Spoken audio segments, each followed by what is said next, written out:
antes de iniciarmos a aula em si, nós temos um tema a ser abordado.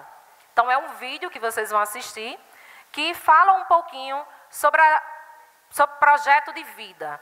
Então, por que hoje nós temos essa disciplina no ensino médio, né, na nova grade, no novo contexto do ensino médio, nessa nova estrutura. Olá, gente, né? estamos... E nós vamos conhecer um pouco dicas dessa estrutura, dessa disciplina para a nossa vida e para esse momento que vocês estão vivendo. Tá certo? Essas projeções que vocês estão aí fazendo para a vida de vocês. Então, vamos soltar aqui o vídeo. Eu gostaria... Olá, gente, estamos iniciando o nosso programa Ligado no Enem. Uma ação da Secretaria de Educação do Estado do Rio Grande do Norte por meio da 12 Direct. O Ligado no Enem é uma ação, é um projeto que visa apoiar as ações pedagógicas e de ensino das nossas escolas, a rede estadual de ensino. E nesse momento nós temos um bate-papo, uma conversa com professores da rede estadual de ensino, com convidados, com alunos, com ex-alunos. E hoje nós temos aqui, para esse bate-papo, para essa conversa, o professor Francisco Alexandro, mais conhecido por Sandro Coco. Sandro Coco, o professor Francisco Alexandro, é licenciado em Filosofia e mestre em Ciências Sociais pela Universidade do Estado do Rio Grande do Norte. Atualmente é acadêmico de letras e atua já como professor na rede estadual de ensino, na iniciativa privada há mais de 17 anos. É professor efetivo da rede estadual de ensino e compõe a equipe, né, do nosso Ligado no Enem. Equipe top. Professor Sandro, seja muito bem-vindo. Obrigado pela sua presença. Nós hoje conversaremos um pouquinho sobre projeto de vida. Projeto de vida faz parte, né, inclusive da proposta do novo ensino médio, e várias escolas já estão desenvolvendo os projetos de vida dos alunos. Os alunos estão nesse processo de construção. Fale um pouco o que é o projeto de vida na escola, na rede estadual de ensino, no ensino médio. Boa tarde, Jade. Boa tarde, alunos. Boa tarde, pessoal que nos assiste. Primeiramente, eu quero agradecer o convite. Tá? É uma honra para mim trabalhar não só na rede estadual, mas estar sempre à disposição da rede estadual quando ela requer um pouco da minha contribuição. O projeto de vida, ele é um dos marcos integradores do novo ensino médio, da nova BNCC, e ele já vinha como experiência há algum tempo, não só no Brasil, como em outras nações, procurando focar na saúde mental do aluno, numa proposta de carreira, numa proposta de ajudar o estudante a buscar as melhores escolhas para a sua vida, para o seu sucesso.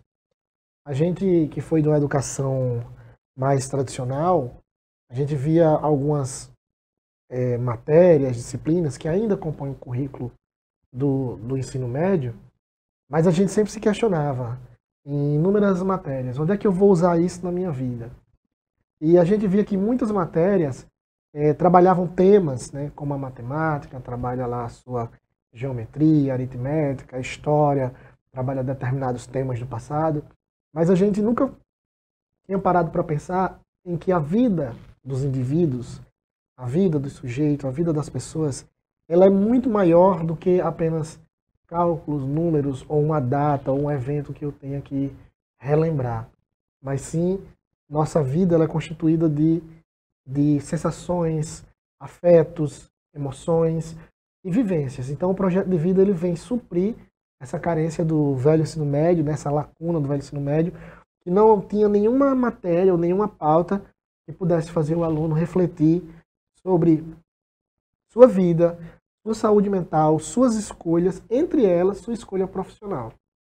Professor Sandro, a gente percebe claramente que pode haver um distanciamento ou uma lacuna muito grande entre a realidade vivida pelo aluno e os conteúdos que são ministrados na sala de aula. Isso é real? E como o projeto de vida pode contribuir para aproximar isso?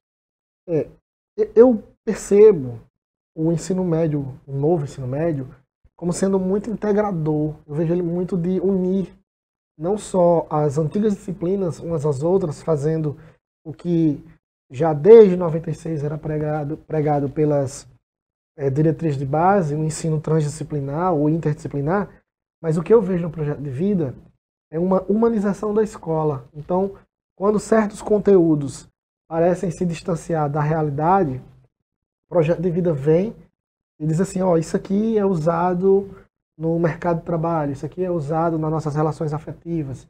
Esse tema aqui pode ser abordado não só numa lógica saúde mental, emocional, carreira, mas também, ó, veja como isso aqui é enriquecedor em conhecimento, né?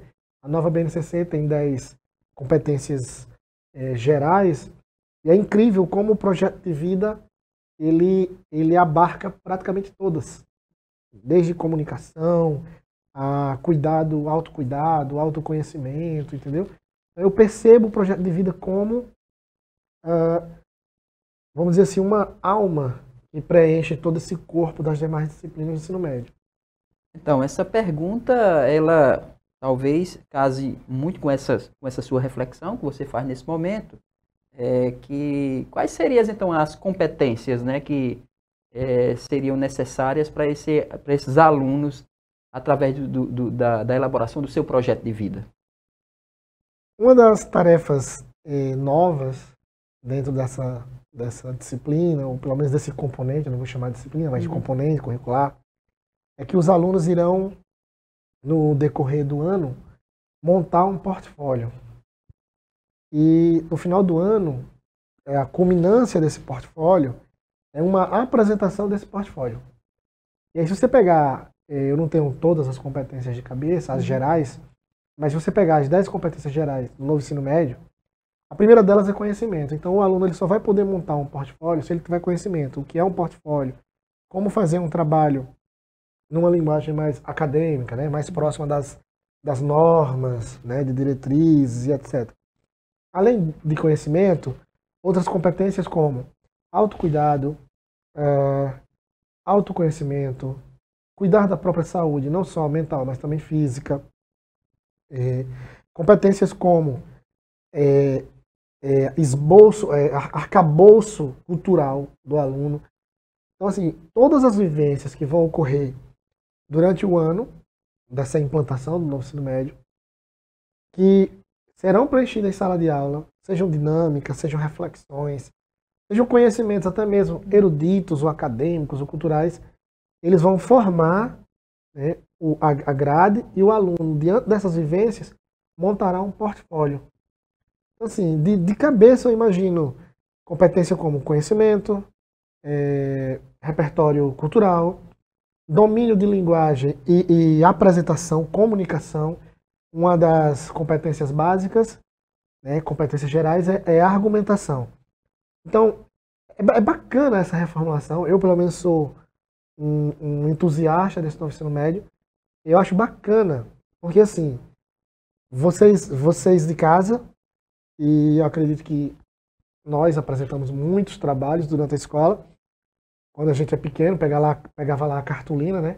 Eu sempre o segurador da cartolina oficial, né? Que era o que não tinha estudado, né? E aí tinha um que tinha uma desenvoltura maior e tinha outros que eram mais tímidos e tal.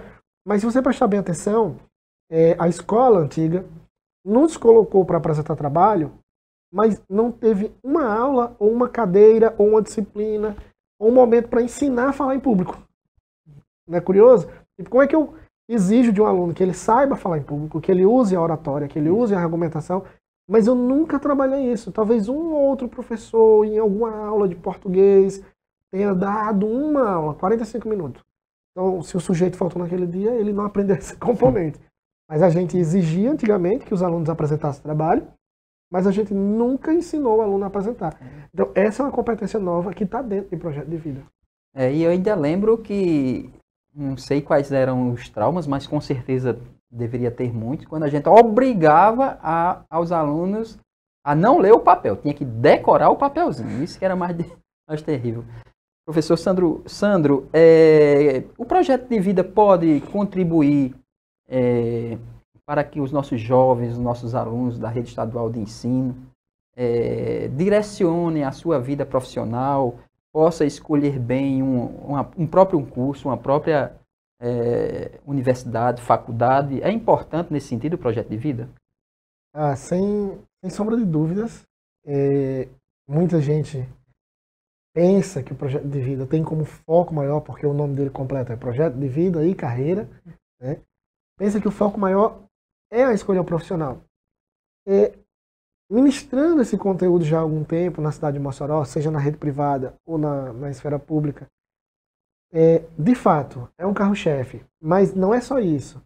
No entanto, é impossível você pensar em projeto de vida e não pensar na dimensão que esse componente curricular atinge do aluno. Se autoconhecer, refletir sobre o que ele realmente quer, refletir sobre os sonhos dele, né? Sobre a autoestima, que é um elemento que está em falta em muito do alunado da rede pública. Eu pelo menos percebo isso nessas 2 décadas de ensino. Os nossos alunos, eles são absurdamente competentes, inteligentes. Eu digo isso porque a gente faz uma discrepância entre a rede pública e a rede privada. Há diferenciação? Há. Mas a vala não é tão grande não, como a gente imagina, não. Na prática, assim, nós temos alunos que têm déficits, que têm dificuldades na rede pública? Temos. Temos também na rede privada. E muitos. Entende? Agora, há todo um arcabouço familiar, cultural, há um capital por trás que permite que o aluno da esfera privada usufrua, né, de certos privilégios, de certos benefícios. Mas, acima de tudo, o que eu percebo é dito para o aluno da esfera privada que ele pode sonhar, que ele pode querer, que ele é capaz de competir, que ele é capaz de conquistar, mas para o aluno da rede pública, parece que esses sonhos são roubados. E, infelizmente, muitos deles acreditam nesse discurso, que é um discurso, eu acredito que seja um discurso errôneo, falso, não deixa de ser um discurso político, dentro de toda uma história de uma luta de classe.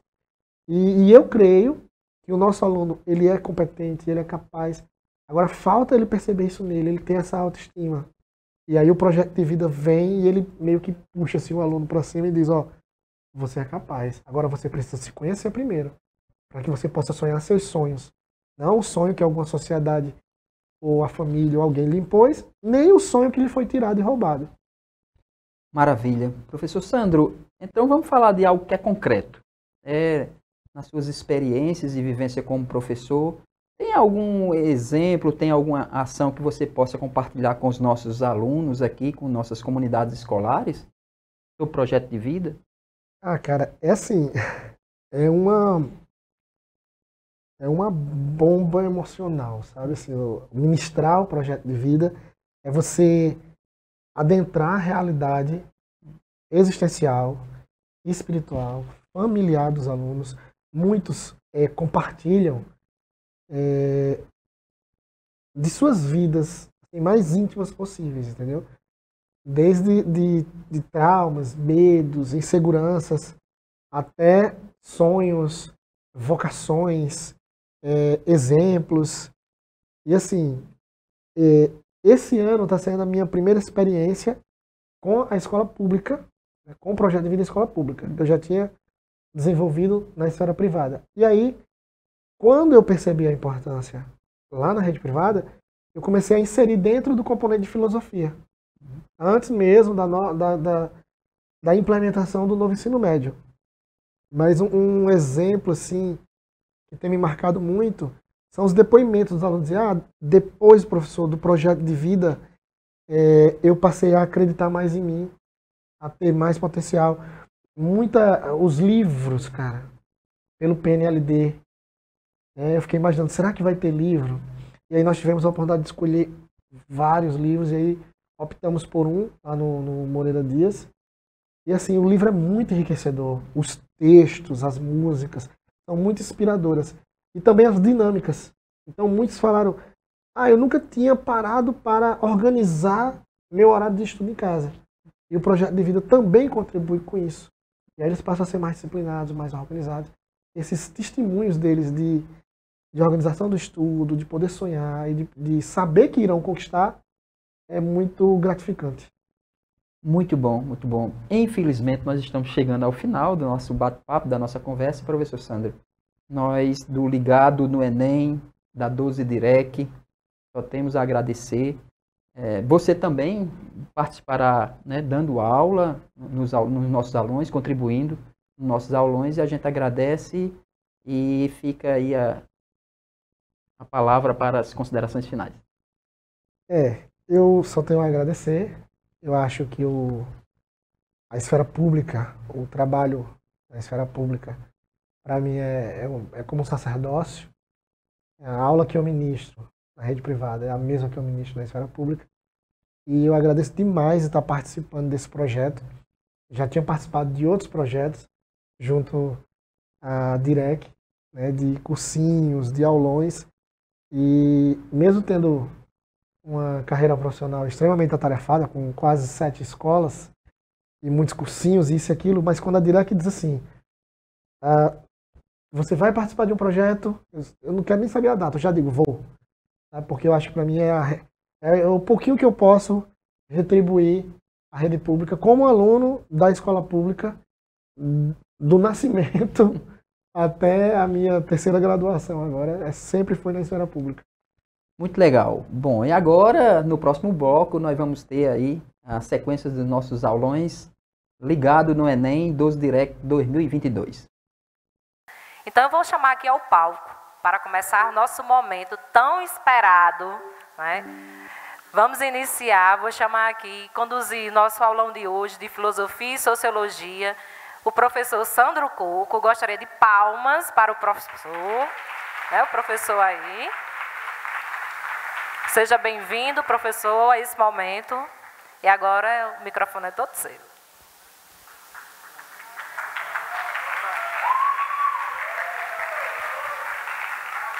Boa tarde. O som está saindo legal? Peraí, algumas pessoas balançaram a cabeça aqui não. Tá dando para ouvir direito? Tá baixo? E aí, Rafa, cadê Rafa? Rafael, me ajuda aí. E agora, tá melhor? Sim?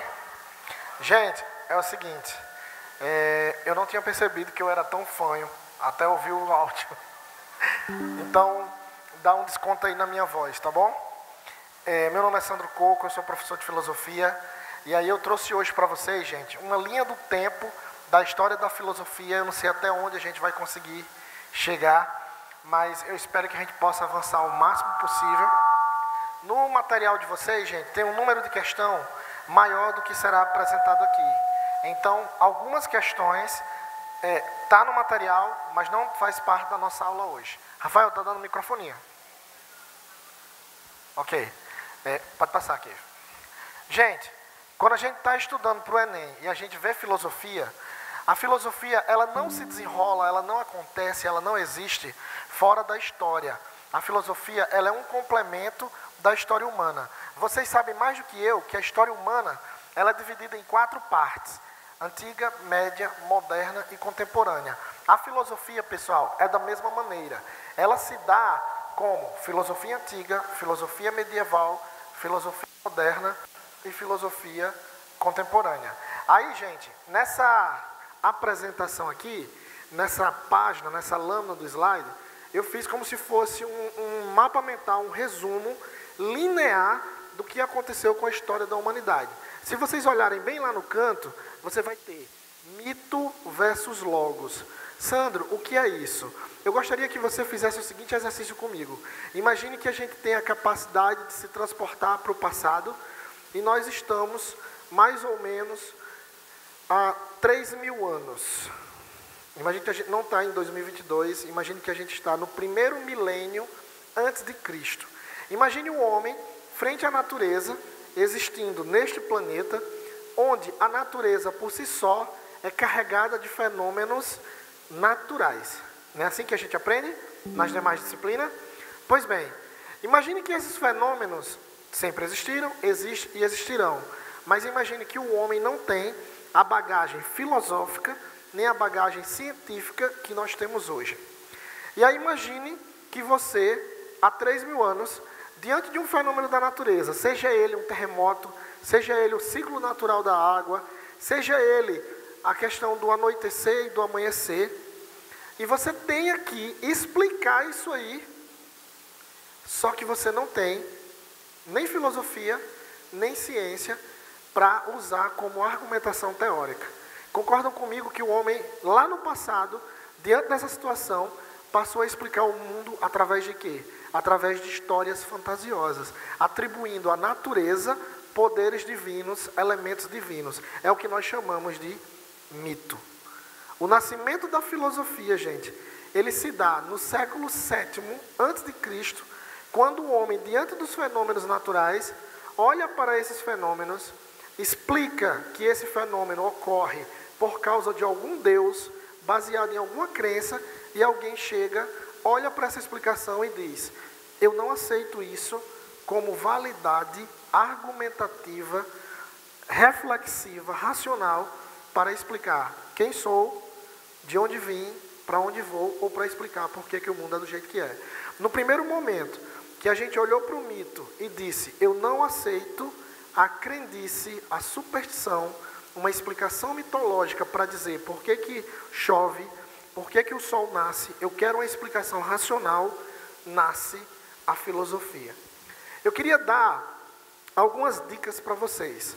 Se cair uma questão no Enem, e essa questão é de algum filósofo da antiguidade, eu queria dizer para vocês que é muito provável essa questão, o gabarito dela, circular em torno da palavra razão, racionalidade, intelecto, explicação racional, algo desse tipo. Beleza?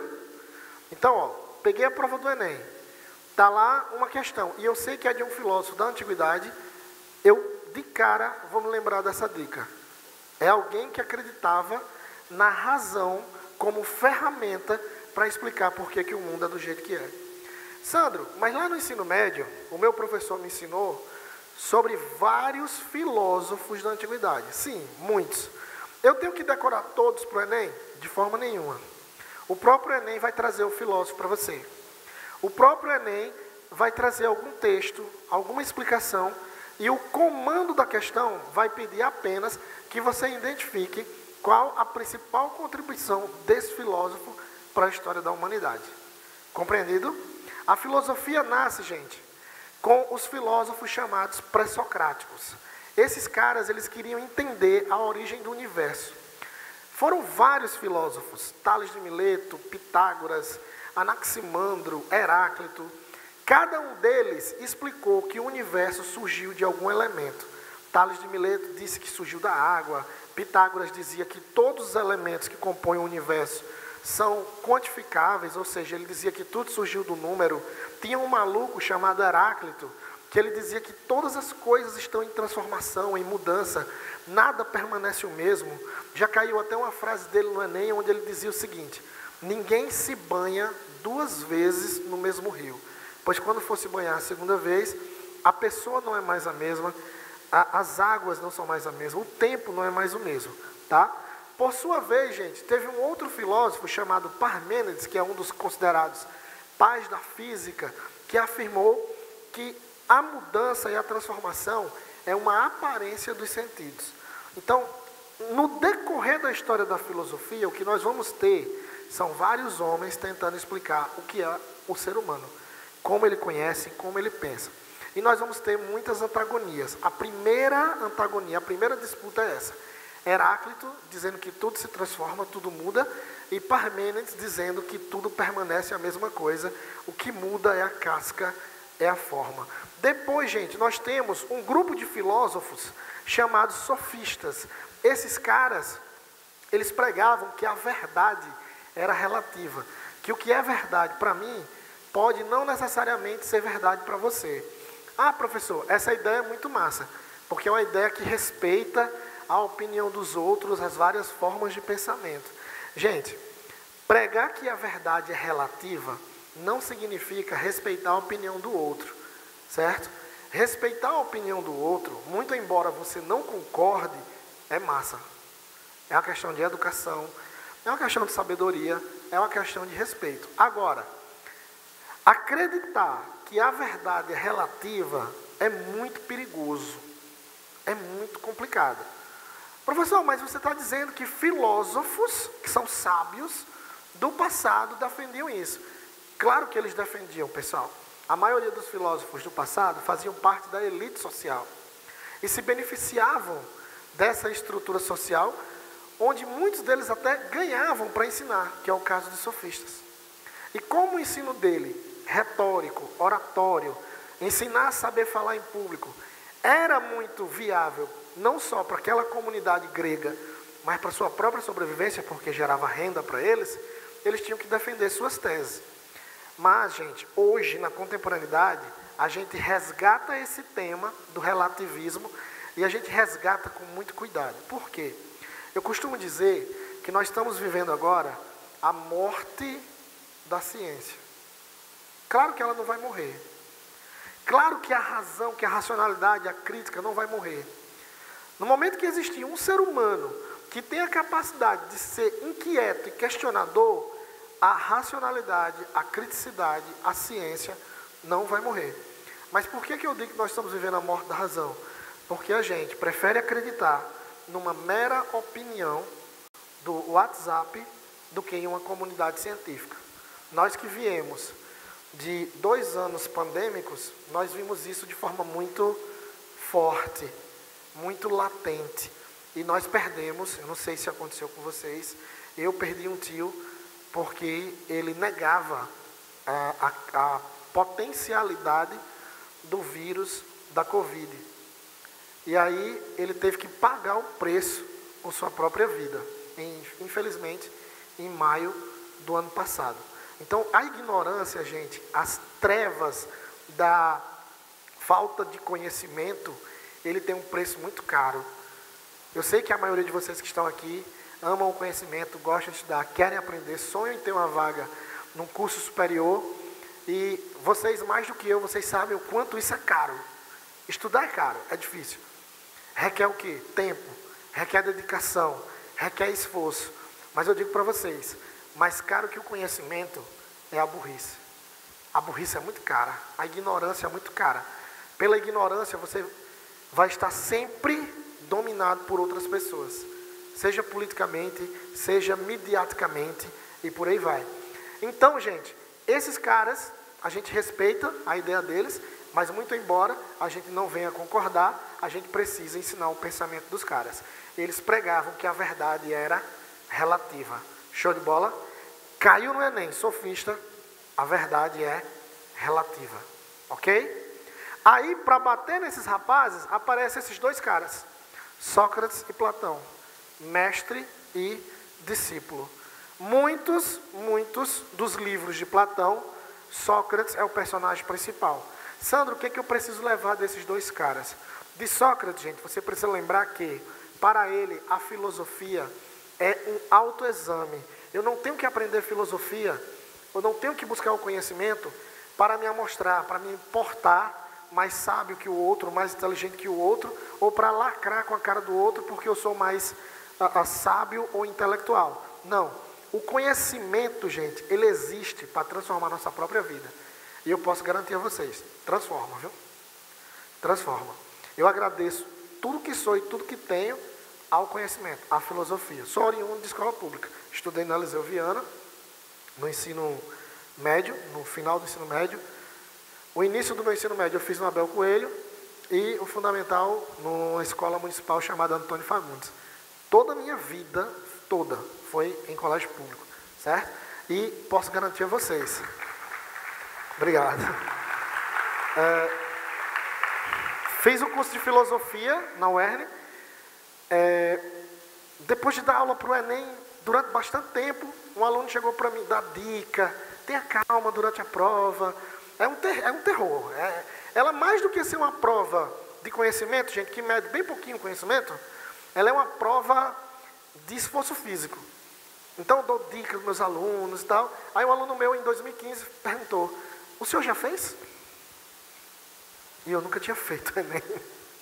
Só tinha feito processo vocacionado. Aí eu, então, não. E aí eu fiz o meu Enem pela primeira vez. Como eu disse no vídeo, não sei se deu para ouvir direito, mas o sonho dos alunos da escola pública, infelizmente, eles são roubados. É como se eu dissesse que vocês não pudessem sonhar com cursos que têm um certo patamar de status ou de retorno financeiro. Assim era com a minha geração. Não é à toa que nos era dado a sonhar apenas com cursos que tivessem uma nota de corte menor. Entende? E aí em 2015, depois de 15 anos longe do ensino médio, eu fiz o Enem pela primeira vez e passei no segundo curso mais concorrido, que foi Direito, na UERN. Né? Só isso. E aí um aluno meu, da escola privada, ele também queria Direito, mas infelizmente ele não conseguiu passar. E aí ele olhou para mim e fez assim, na UERN? Diga aí, do canalha. O cara não passou. Uma universidade, gente, estadual, pública, de qualidade, que eu fiz o meu curso de filosofia. Eu não estou acreditando nisso, não. Esse cara está desdenhando da UERN. Estudei até com você, não foi, Mauro, lá? Durante um tempo. Aí eu não guardo mágoa, gente. Eu não guardo mágoa. Mas eu fiquei lembrando, entendeu? Que eu tenho uma boa memória. E aí, em 2016, fiz o Enem de novo e passei na UFESA, na Federal, né, que é considerado o 8º melhor curso de Direito do Brasil e tal. Aí eu passei, né? Um ano depois passei na UFESA. E aí eu mandei para ele. Oi, Pedro. Olha aqui. Olha aqui esse resultado. E eu posso dizer para vocês, pessoal. Vocês têm a mesma capacidade de passar. Eu acredito nisso. Tá? Galera. Continuando, galera. O conhecimento para Sócrates, ele nasce de dentro da gente. Por isso que ele chama sua tese de maiêutica. Sandro, o que é a maiêutica? É o parto das ideias. Sócrates dizia que todos nós estamos grávidos de conhecimento. Mas a grande divisão da história da filosofia, pessoal, está aqui. Este rapaz criou uma tese dizendo que nós adquirimos o conhecimento através dos nossos sentidos, através do que vemos, do que ouvimos, do que tocamos, mas esse conhecimento adquirido através dos sentidos, segundo Platão, ele é inferior, porque os sentidos nos enganam. Vocês já tiveram ilusão de ótica, ilusão auditiva, eu tenho certeza disso. E mais do que isso, pessoal, os nossos sentidos mudam de uma pessoa para outra. Os nossos sentidos. Nem todo mundo enxerga da mesma forma.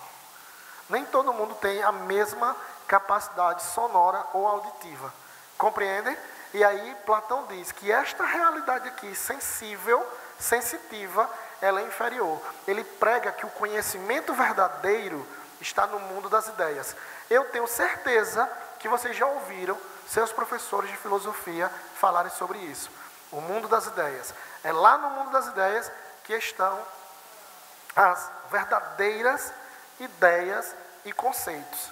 Quem aqui já ouviu falar nisso, já ouviu falar no mito da caverna? Platão faz toda uma comparação. Pois bem, Sandro, por que é a grande divisão da história da filosofia? Porque o discípulo dele, Aristóteles, vai olhar para essa tese e vai dizer, não existe isso. Mundo das ideias, o mundo sensível. O que existe é o mundo real.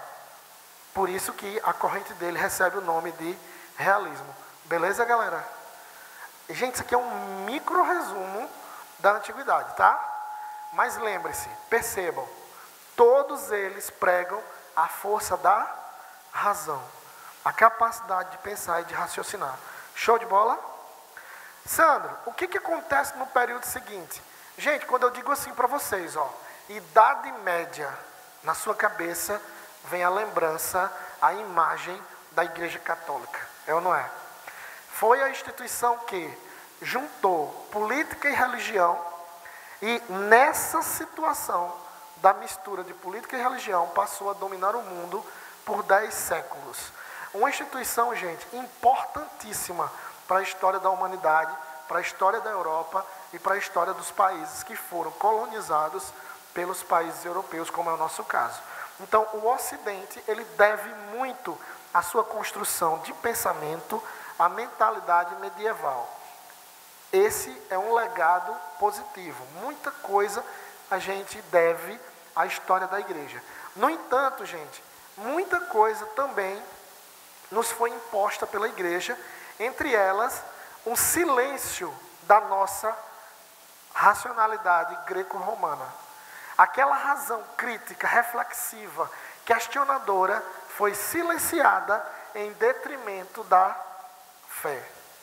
É quando a igreja diz, a racionalidade, a razão, serve para explicar as ciências naturais ou o conhecimento natural até certo ponto. A partir daqui, a razão não é mais suficiente. A gente precisa recorrer à fé.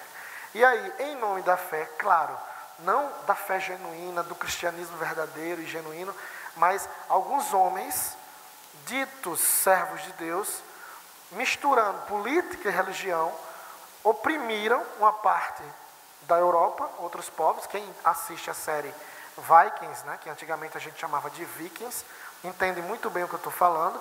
E aí o cristianismo ele é posto como religião obrigatória para a Europa, tá?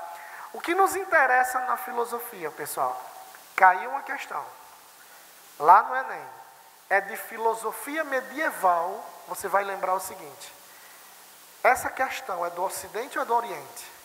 Se for do Ocidente, eu peço a vocês, lembrem da Igreja Católica. Se for algum filósofo medieval, provavelmente ele é padre. Para quem não sabe, todo padre precisa cursar filosofia. Cursa filosofia e teologia. Beleza? E aí, gente, lá em História, que foi o nosso primeiro aulão com o professor Márcio, a gente aprende assim, a Idade Média é dividida em Alta Idade Média e Baixa Idade Média. Não é assim na História? Em filosofia, pessoal, é dividida em patrística e escolástica. Show? Sandro, o que é a patrística? Essa corrente filosófica, pessoal, ela ganha destaque com um filósofo chamado Santo Agostinho. Ele não só era filósofo, ele não só era padre, como também ele virou santo para a Igreja Católica. E esse cara, ele faz uma junção entre fé e razão, mas, repito, sempre a fé superior à racionalidade. Beleza? Sandro, qual é a grande contribuição de Agostinho? Ele, gente, resgata o pensamento de Platão e mistura com o cristianismo. Lembra o que eu falei agora há pouco de Platão? Mundo das ideias. É lá que está a ideia verdadeira, o conhecimento verdadeiro. O meu corpo percebe as coisas através dos sentidos, mas os meus sentidos podem me enganar. Ou seja, a minha alma está presa em um corpo, que esse corpo não necessariamente me leva ao conhecimento verdadeiro. Só o que me leva ao conhecimento verdadeiro, segundo Platão, é a racionalidade. Show de bola? Dá para casar isso com o pensamento cristão? Reflita. Pense comigo. Minha alma está presa em um corpo, para Platão. Corpo esse que sente, mas cada um sente diferente. Então eu não posso chegar a uma verdade objetiva. O que o cristianismo diz? Minha alma está presa em um corpo o quê? Pecador. Então esse aprisionamento da minha alma num corpo pecador me faz inferior. E este mundo aqui, ele é superior ou ele é inferior para o cristianismo? Inferior, pois existe um mundo superior, melhor, onde está a verdade. E a verdade está em Deus. É ou não é assim, galera? Então, Platão, ele é lido por Santo Agostinho, ele é reinterpretado e ele passa a ser a doutrina filosófica cristã durante a primeira metade da Idade Média, do século V a mais ou menos o século XI. Galera, eu quero convidá-los para o seguinte, imagine aí o século XI.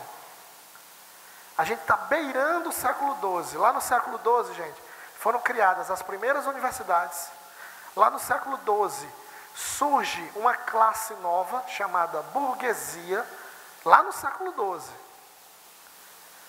Lá no século XII, gente, é criado um tribunal chamado Tribunal do Santo Ofício, pela própria igreja, para a igreja poder julgar nesse tribunal o que é um conhecimento verdadeiro e o que é um conhecimento herético. Já ouviram essa palavra?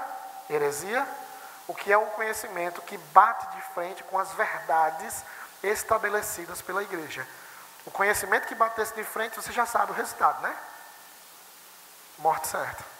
Ou fogueira, ou enforcamento, ok? Mas veja, o século XII, gente, quem está batendo na porta do século XII? Esse acontecimento aqui, pessoal, ó. Lembram dele? Vocês estudaram no 8º ano, revisaram no 2º ano. O renascimento, gente, é a tentativa de fazer renascer, resgatar essa racionalidade crítica do mundo que passou 1000 anos silenciada. Aí vem os grandes pintores, Leonardo da Vinci, Michelangelo Buonarroti, Sandro Botticelli, vem William Shakespeare na literatura, Nicolau Maquiavel na política.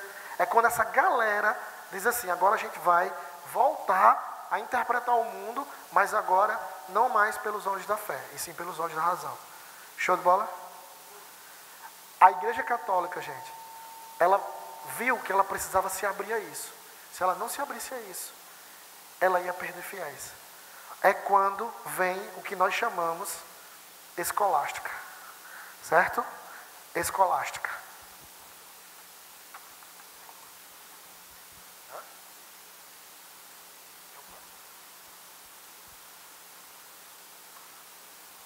Estou indo muito rápido? Está dando para entender? Vamos partir para as resoluções de questões, tá? Só um minuto, calma.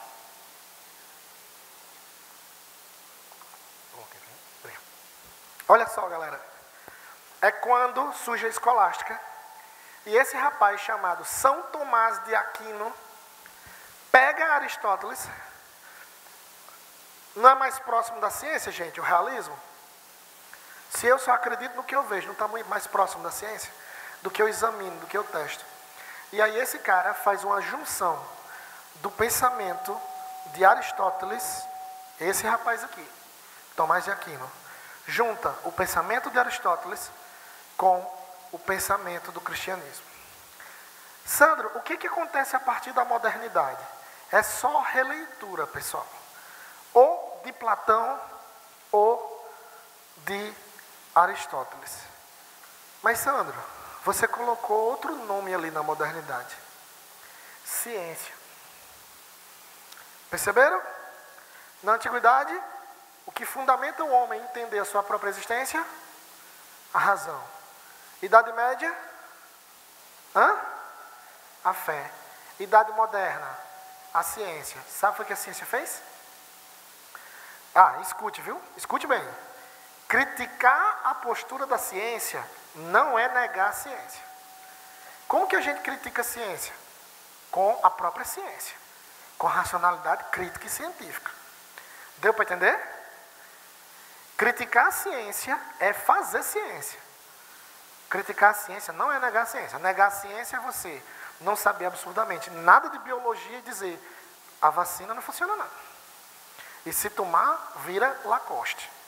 Certo? Isso é negar a ciência. Compreende?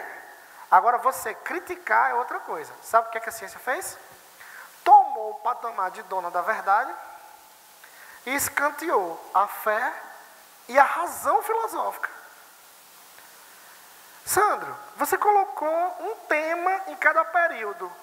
Mas na nossa idade aqui, ó, na idade contemporânea, da Revolução Francesa e da Revolução Industrial para cá, você não colocou nada. A gente diz, sabe o quê? Que a palavra ideal para ali é crise. Crise, professor? O senhor está dizendo que o que fundamenta a nossa existência hoje é a crise? Não. O que eu estou dizendo é que a gente está em crise. Política, religiosa, filosófica, espiritual. A gente está em crise, infelizmente. Há 200 anos. De valores, de humanidade, porque se você pegar a idade contemporânea é só guerra, Primeira, Segunda, Guerra Fria. Compreende? Vamos ver como que isso cai no Enem? Passa aí, por favor. Pode passar. Pode passar. Mais um. Aqui. Aqui, galera, ó. Os primeiros filósofos, os pré-socráticos, tá? Diz assim. Acharam aí a questão? A questão número 1. Diz assim, ó. Aquilo que é quente necessita de umidade, para viver. O que é morto seca, e todos os germes são úmidos, e todo alimento é cheio de suco. Ora, é natural que cada coisa se nutra daquilo que provém. Gente, olha a última frase. Ele está dizendo assim, tudo que existe é nutrido por alguma outra coisa que existiu antes. Isso aqui há muito tempo. Isso aí lembra quem? Lavoisier. Nada na natureza que existe, né, nasce do nada. Tudo se transforma, tá? Aí, olha o comando da questão. O fragmento que é atribuído ao filósofo Tales de Mileto, pai da filosofia, é característico do pensamento pré-socrático ao abordar, ao apresentar o quê? Vamos ver se vocês acertam esse gabarito. Ele está fazendo uma abordagem de teoria do conhecimento sobre a razão e a fundamentação da metafísica. Como é que ele está falando da metafísica, gente? Metafísica é o que é além do físico. Ele está falando de Deus nesse texto? Ele está falando dos anjos? Ele está falando da morte? Não. Ele está falando de coisas naturais. Conferem? Olha aí a letra B. É uma teoria crítica sobre a essência e o método do conhecimento científico. Você poderia ficar em dúvida com isso aí, porque os filósofos pré-socráticos são os pais da ciência da natureza. Mas você deixa ela aí em stand-by. Aí você vai para a letra C. A letra C diz assim, ó. Justificação religiosa. Aí você já esquece. Esquece ou não esquece? Já esquece isso daí. Porque os caras romperam com o mito. Romperam com a crença. Por que eles iam enveredar para a religião? Não iria. Letra D. Elaboração poética, ou seja, trabalho poético que ele está escrevendo ali. É uma poesia sobre os mitos. É, pessoal? Não, gente. É o nascimento da filosofia. Não tem nada a ver com crença, com religião, com mitologia, tá? Por esse motivo, a gente sofre um preconceito danado. A galera acha que todo filósofo é ateu. É ou não é? E alguns pais de vocês dizem muito isso, né? Principalmente se for evangélico. Cuidado com o professor de filosofia, que vai fazer você virar ateu, né? Meus amigos toda a vida se espantam quando eu digo, ah, cara, hoje eu orei, falei com Deus, o pessoal, como assim? Você não é ateu? Não tem nada a ver, gente. A maioria dos filósofos não são ateus, tá? Olha aí a letra E. Explicação racional. Oi. Lembra que eu falei da razão? Onde é que está a razão? Na B, não está? Do conhecimento científico. E na letra E. Mas olha aí. Explicação racional sobre a origem e transformação da física. Sandro, o que é física? Natureza física. Matéria. O que é que ele está dizendo? Que tudo que existe se transforma de uma outra natureza. Gabarito, galera. Letra E. Facílimo, né? Mas eu também estou ajudando muito, viu? Vão respondendo antes, tá? Passa aí, Keivo. Passa. Gente, olha esse quadro. Deixa eu ver como é que ficou aqui na projeção, que eu estava doido para ver. Ficou lindo. Gente, olha esse quadro. O cara que pintou esse quadro foi um pintor renascentista chamado Rafael Sanzio. Esse cara, gente, ele colocou o título desse quadro de A Escola de Atenas. Nesse quadro ele colocou os maiores e mais importantes filósofos da Grécia. Aí no meio do quadro, pessoal, no meio, ele colocou Platão com a mão assim, ó. Estão vendo? E do lado colocou Aristóteles com a mão assim, ó. Aí o Enem, em 2014, perguntou assim, por que Platão está com a mão levantada? Aí muito aluno ficou, oxe, eu lá sei porque que diabo esse homem está com a mão levantada. Né? Gente, mas é o básico do pensamento filosófico de Platão, gente. Ele está dizendo que a verdade não está no mundo sensível, está no mundo das ideias. Só isso. Aí, professor, qual é o gabarito? Olha aí, galera. Ele diz que é para suspender os juízos. Juiz é julgar as coisas. Não, gente, a gente vive julgando as coisas. Filosofia é isso. Letra B. Realidade inteligível. Olha, está ligado à inteligência. Por meio do método dialético. O que danado é isso, gente? Presta atenção nas palavras.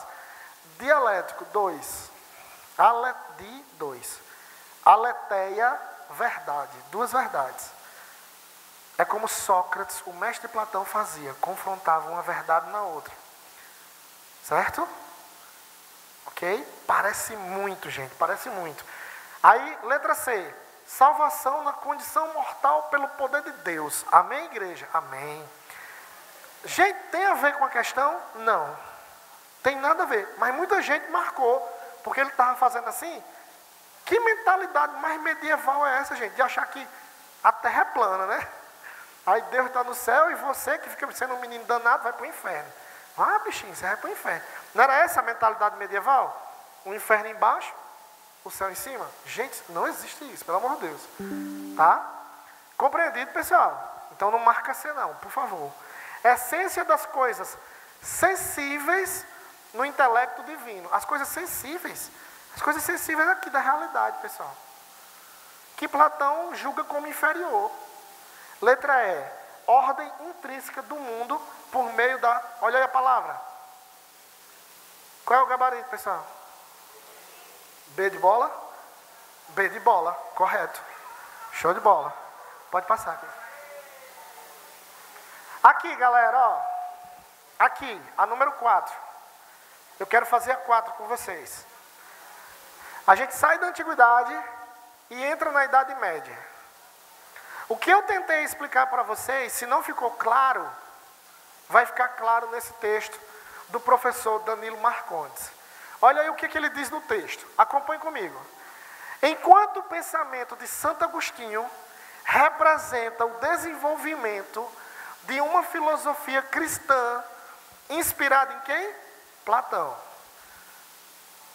O pensamento de São Tomás de Aquino resgata, reabilita a filosofia de Aristóteles, que até então, a filosofia de Aristóteles, gente, ela era olhada pela igreja com cuidado. Qual das duas é mais próximo da ciência real? Platão ou Aristóteles? Os dois são ciência, pessoal. Só que Platão é abstrato. Aristóteles é a ciência mesmo, empírica. Qual dos dois causaria mais medo à igreja? Aristóteles. Tanto é que a gente só vai resgatar Aristóteles no final da Idade Média. É isso que está dizendo o texto, pessoal. Agora, olha ali, ó.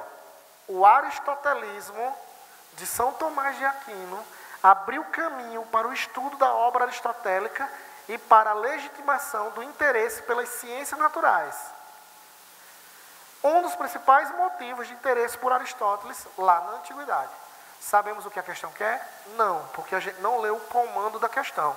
O comando da questão diz assim, ó.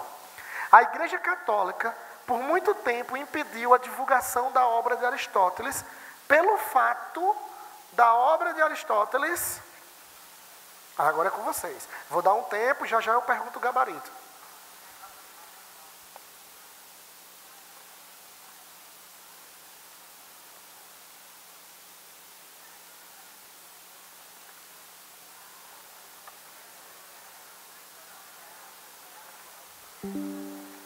Por quê, galera? A igreja tentou impedir Aristóteles durante um tempo.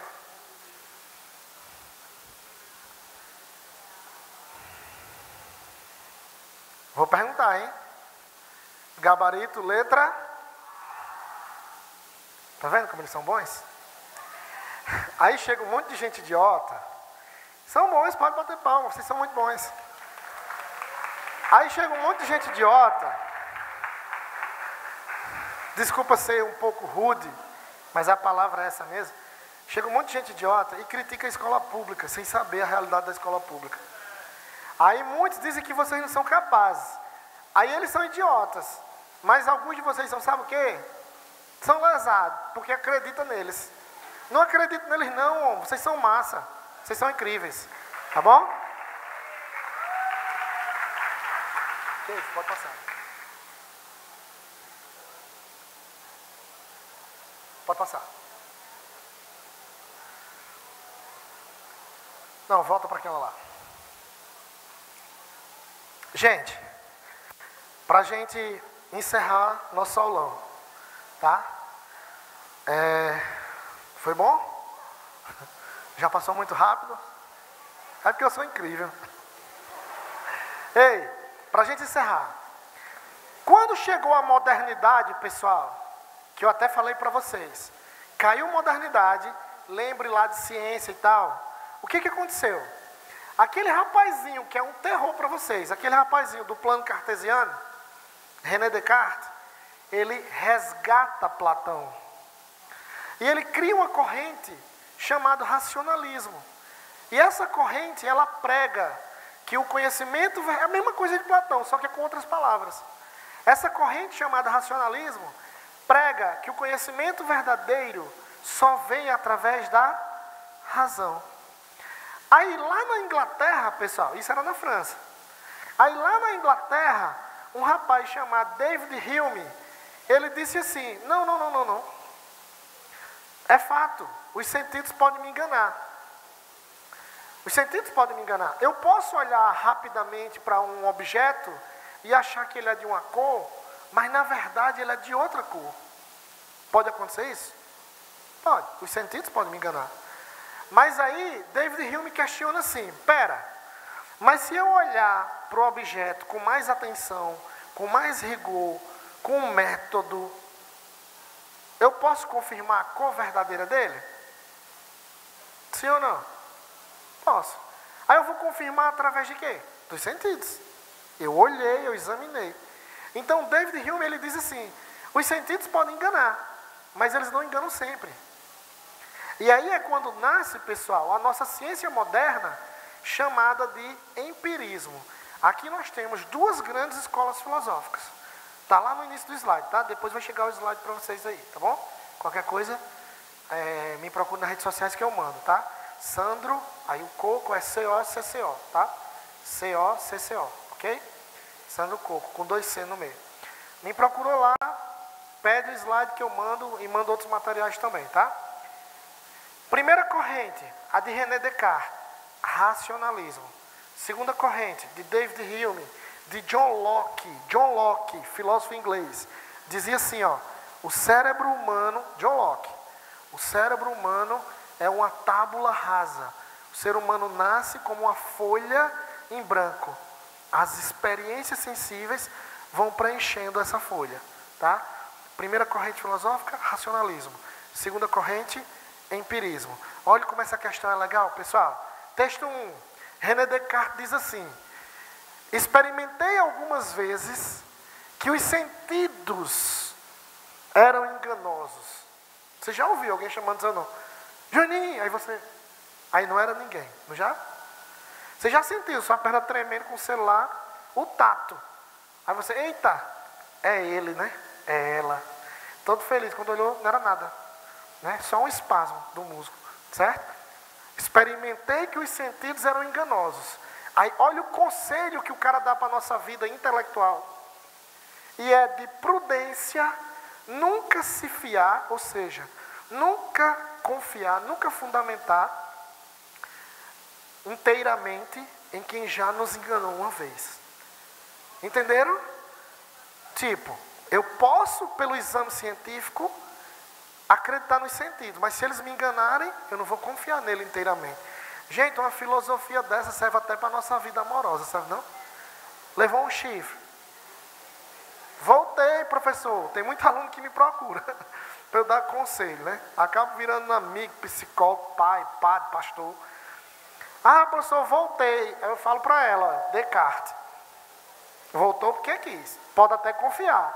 Mas pode confiar, pessoal, inteiramente? Não. Já enganou uma vez, se fosse, vai de besta. Olha aí, David Hume, galera. Para encerrar, olha aí. Sempre que alimentamos alguma suspeita de que uma ideia esteja sendo empregada sem nenhum significado, essa ideia vem de onde? Serve para hoje, viu? Fake news, tá aí, lotado. Peraí, vou usar a razão. Mas baseado em que isso aqui? Aí ele continua. Precisamos indagar. De que impressão deriva essa suposta ideia? E se for impossível atribuir-lhe qualquer impressão sensorial, ou seja, se for impossível confirmar de fato este conhecimento científico, ele diz, isso servirá apenas para confirmar minha suspeita. E eu não posso acreditar em algo que eu tenho dúvida. Eu só posso acreditar em algo que eu tenho certeza. Sabemos o que a questão quer? Não. Vamos ler o comando e a gente vai saber. Olha o comando da questão. Nos textos, ambos os autores posicionam sobre a natureza do conhecimento humano. A comparação dos textos permite assumir que Descartes e Hume... Gente, quando uma questão do Enem vem com 2 textos, o comando pode perguntar só sobre o primeiro texto, pode perguntar só sobre o segundo, pode perguntar sobre os 2, pedindo a diferença, ou pode perguntar sobre os 2, pedindo o que tem de semelhante, que é isso. Ele está dizendo assim, lendo os textos, a gente conclui o quê? Não é só de um não, dos 2. Defendem os sentidos como critério originário para considerar o conhecimento legítimo. Os 2 defendem os sentidos, pessoal? Sim ou não? Quem é que defende? O primeiro ou o segundo? O segundo, não é não?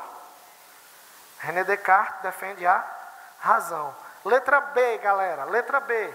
Entendem que é desnecessário suspeitar do significado de uma ideia na reflexão filosófica e crítica. Tipo, eu acredito em tudo que vier. Os 2 defendem isso? Sim ou não? Não. Letra C. São legítimos representantes do criticismo. Eu falei que o primeiro é de quê? Racionalismo. O segundo, empirismo. Eu não falei para vocês nem o que é criticismo. Eu não ia cobrar uma coisa de vocês assim. Ah, professor, mas o Enem pode cobrar. Pode. Um cara lá na Alemanha, chamado Immanuel Kant, e disse assim, não deixe de besteira, vocês 2. Eu não tenho como pegar um pedaço de Deus e levar para um laboratório. Tenho. Mas eu posso, pela teologia e pela filosofia, entender Deus. Eu uso os sentidos para entender Deus? Eu uso o quê? A razão. Agora, para eu examinar um vírus, eu levo para um laboratório? Posso entender através dos sentidos? Posso. Aí Kant, ele cria uma terceira corrente que ele diz, certos conhecimentos só podem nos chegar através da razão e outros pelos sentidos, tá? Não é a letra C, tá? Gabarito, galera, olha aí. Concordam que o conhecimento... Desculpa. Letra D. Concordam que o conhecimento humano é impossível em relação às ideias e aos sentidos. Não, tá quebrando a tese do cara. Gabarito, galera. Letra...